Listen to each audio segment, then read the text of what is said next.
আজ দেখাবো সাবুর খিচুড়ি।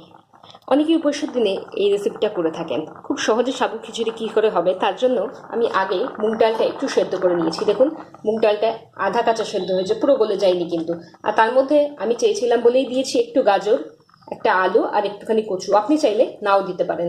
আর এদিকে সাবু, বড় দানার সাবু ভিজিয়ে রেখে দিয়েছিলাম 2 ঘন্টা। কি সুন্দর গোল গোল হয়ে ফুলে উঠেছে। এবার এই ডালের সেদ্ধর মধ্যেই দিয়ে দিলাম সাবুটা। আর ডালের মধ্যে আমি দিয়ে দিয়েছিলাম নুন। এবার এইটা একটু সেদ্ধ হয়ে নিতে দিচ্ছি। যারা আমার চ্যানেলে নতুন তারা অবশ্যই আমার চ্যানেল সাবস্ক্রাইব করুন সুন্দর সুন্দর ভিডিও দেখার জন্য। আপনারা দেখছেন ভিলেজ কিচেন উইথ মৌমিতা। সাবু দিয়ে ঢেকে দিয়েছিলাম 5 মিনিট। হয়ে গেছে আমাদের সাবুর খিচুড়ি। এর মধ্যে একটুখানি গোলমরিচের গুঁড়ো ছড়িয়ে দিলাম, নুন আমি আগেই দিয়েছি। আর দিয়ে দিলাম 1 চামচ মতন ঘি। আপনারা চাইলে এর ওপরে একটু জিরে আর হিঙের তড়কা ফোড়ন লাগাতেই পারেন।